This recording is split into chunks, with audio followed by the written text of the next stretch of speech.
Good evening बेटा। The global influence of the Russian revolution and the USSR. इस topic में हम क्या करेंगे कि जो रशियन आपकी रेवोल्यूशन हुई थी उसका पूरे विश्व के ऊपर, ग्लोब के ऊपर क्या इम्पैक्ट होता है, इन्फ्लुएंस मतलब प्रभाव पड़ता है, ठीक है। और यूएसएसआर में क्या आपका सोशलिज्म सक्सेसफुल हो पाता है, ये सब कुछ इस टॉपिक में दिया गया है, ठीक है। जैसे कि हमने फर्स्ट चैप्टर में किया था कि फ्रेंच रेवोल्यूशन की क्या देन है पूरे विश्व को, इसी तरह जो आपका सेकंड चैप्टर है इसमें रशियन रेवोल्यूशन से पूरे विश्व ने क्या सीखा वो बताना पूछ रहा है इस टॉपिक में, ठीक है। तो रशियन रेवोल्यूशन के देन क्या है, मेन देन क्या है, सोशलिज्म का आइडिया, ठीक है। तो पूरे विश्व में किसी ना किसी वे में सोशलिज्म के आइडिया को अडॉप्ट किया गया रशियन रेवोल्यूशन से, ठीक। करते हैं टॉपिक को start. Existing socialist party in Europe did not wholly approve of the way Bolshevik took power।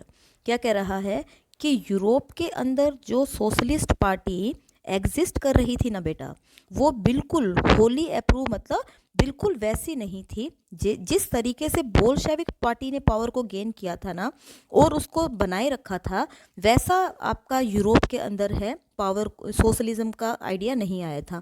मतलब हर कंट्री में कुछ ना कुछ चेंज आता है ना बेटा, तो सोशलिज्म का आइडिया यूरोप में प्रचलित हुआ, ठीक है, लेकिन उनका तरीका थोड़ा अलग था।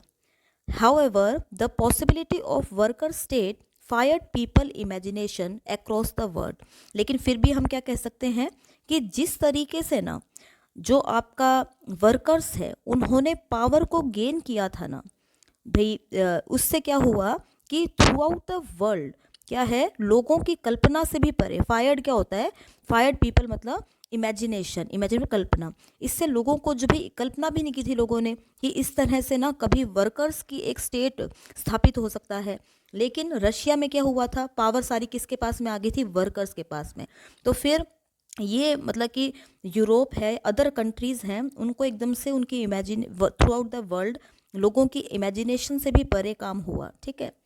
In many countries communist party were form. अब यहाँ से आपका आंसर स्टार्ट हो गया है कि भाई विश्व को क्या देन है रशियन रेवोल्यूशन की, तो हम कहेंगे इन मैनी कंट्रीज, बहुत सी कंट्री में communist party were formed, communist party बनाई गई, ठीक है।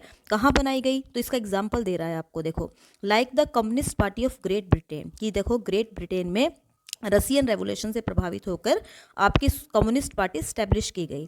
The Bolshevik encouraged colonial people to follow their experiment.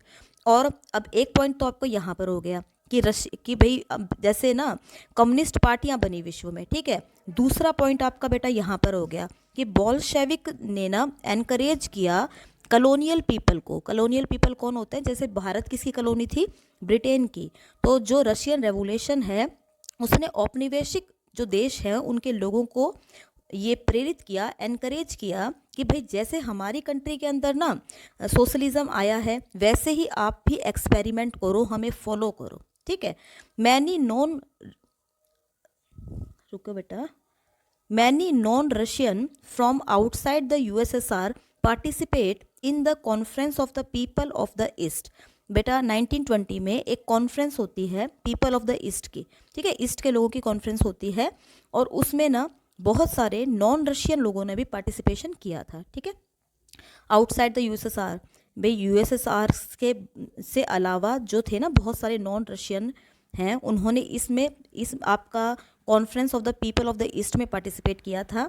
And the Bolshevik founded Comintern and International Union of pro Bolshevik Socialist Party, ठीक है क्या। और वहाँ पर उस कॉन्फ्रेंस में बोल्शेविक ने क्या बनाई थी, एक कॉमिंटर्न बनाई थी, ठीक है। कॉमिंटर्न क्या है, an International Union of pro Bolshevik Socialist Party है, ठीक है क्या। Some receive education in the USSR Communist University of the Workers of the East, ठीक है। तो क्या है वहाँ पर, क्या है, बहुत सारे लोगों उन्होंने एक कम्युनिस्ट यूनिवर्सिटी बनाई और बहुत सारे वर्कर्स जो ईस्ट के हैं उनको वहाँ पे पढ़ने का मौका मिला। By the time of the outbreak of second world war the USSR had given socialism a global face and the world stretcher.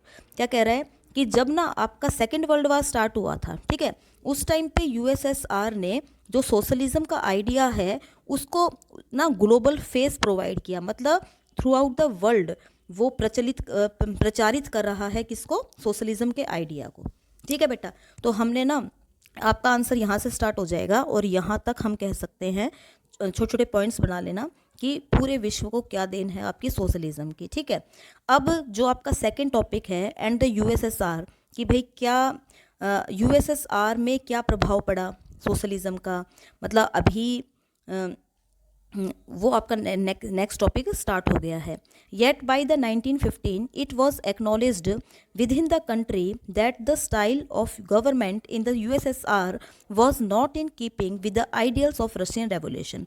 देखो बेटा, यूएसएसआर में ना प्रेजेंट डे क्या सिचुएशन है आपकी, उसके बारे में ये टॉपिक है बेटा। ठीक है, ये नेक्स्ट पैराग्राफ, इसमें क्या बताया है कि 1915 तक 50 तक क्या हुआ था बच्चों, कि रशियन रेवोल्यूशन का जो आइडिया था ना भाई, सोशलिज्म का आइडिया वैसा का वैसा प्रैक्टिस नहीं किया जा रहा था कंट्री के अंदर। ठीक है, क्या कह रहा है, it was acknowledged with in the country, country में ऐसा पाया गया कि जो गवर्नमेंट ने that the style of government in USSR, कि गवर्नमेंट जो वर्क कर रही है ना यूएसएसआर में, वो रशियन रेवोल्यूशन के आइडिया को साथ लेके नहीं चल रही है। In the world socialist movement too it was recognise that all was not well in the Soviet Union. भाई 1950 तक आते आते क्या हो रहा है कि सोशलिज्म, रशियन रेवोल्यूशन जो आया था उसके जो सोशलिज्म का आइडिया था ना, उसको सही तरह से प्रैक्टिस नहीं किया जा रहा है यूएसएसआर में, ऐसा पाया गया। ठीक है, all is not well in Soviet union, सब कुछ सही नहीं चल रहा है सोवियत यूनियन के अंदर। A backward country had become a great power, भाई सोशलिज्म का आइडिया लाकर जो आपका रशिया था, वो क्या यूएसएसआर था, जो बैकवर्ड कंट्री थी, वो एक ग्रेट पावर बन चुकी थी अब तक। ठीक है, it's industries and agriculture had developed and poor were being fade, और आपका सोशलिज्म का आइडिया अपनाकर ही रशिया में क्या होता है, इंडस्ट्री थी वो विकसित हुई थी, एग्रीकल्चर था वो विकसित हुआ था, डेवलप हुआ था, और पुअर है उनका पालन पोषण हुआ था। But it had denied the essential freedom to its citizen, लेकिन ना इसने जो आपका सोशलिज्म है, इसने उसके सिटीजन्स को जो स्वतंत्रता है ना वो प्रोवाइड नहीं की। And carried out it's developmental project through repressive policy, उसने देखो इंडस्ट्रीज में डेवलपमेंट करवाया, एग्रीकल्चर में डेवलपमेंट करवाया, लेकिन वो डेवलपमेंट कैसे हो रहा है, लोगों की स्वतंत्रताएं छीन कर हो रहा है। ठीक है, क्या उन्होंने ना बहुत ही रिप्रेसिव, क्या होता है, दमनकारी पॉलिसी हैं वो अपनाई हैं आपके यूएसएसआर में। ठीक है, by the end of 20th century the international reputation of USSR as the socialist country had decline होता है पतन होना, कि जब 20th सेंचुरी का एंड आ रहा था ना, कब हम लोग कह सकते हैं कि 1990 के आसपास। ठीक है, क्या तो क्या कह रहा है कि जो आइडिया है ना, सोशलिस्ट आइडिया है, आइडियल्स जो सोशलिस्ट जो आदर्श है ना आपके, उनको डिनाई किया जा रहा था यूएसएसआर के अंदर। ठीक है, still enjoy respect among it's people, लेकिन फिर भी जो लोग हैं वो सोशलिज्म की रिस्पेक्ट करते हैं।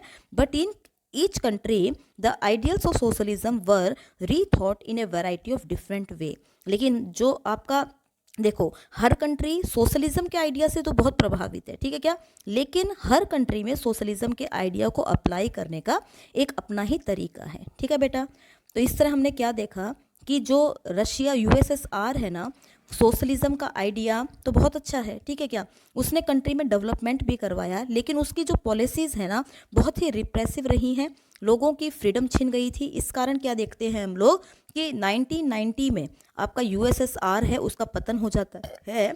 अब यूएसएसआर का जो हम कहेंगे कि उसका वारिस, और यूएसएसआर देखो 15 कंट्रीज से मिलके बना था आपका यूएसएसआर, तो अभी उसका, लेकिन 1990 आते आते क्या होता है कि उसका विभाजन हो जाता है, पतन हो जाता है, यूएसएसआर का एंड हो जाता है। ठीक है, क्या और रशिया जो है उसमें से एक मेन कंट्री है। अभी हम लोग कहेंगे कि यूएसएसआर का वारिस कौन है, रशिया है।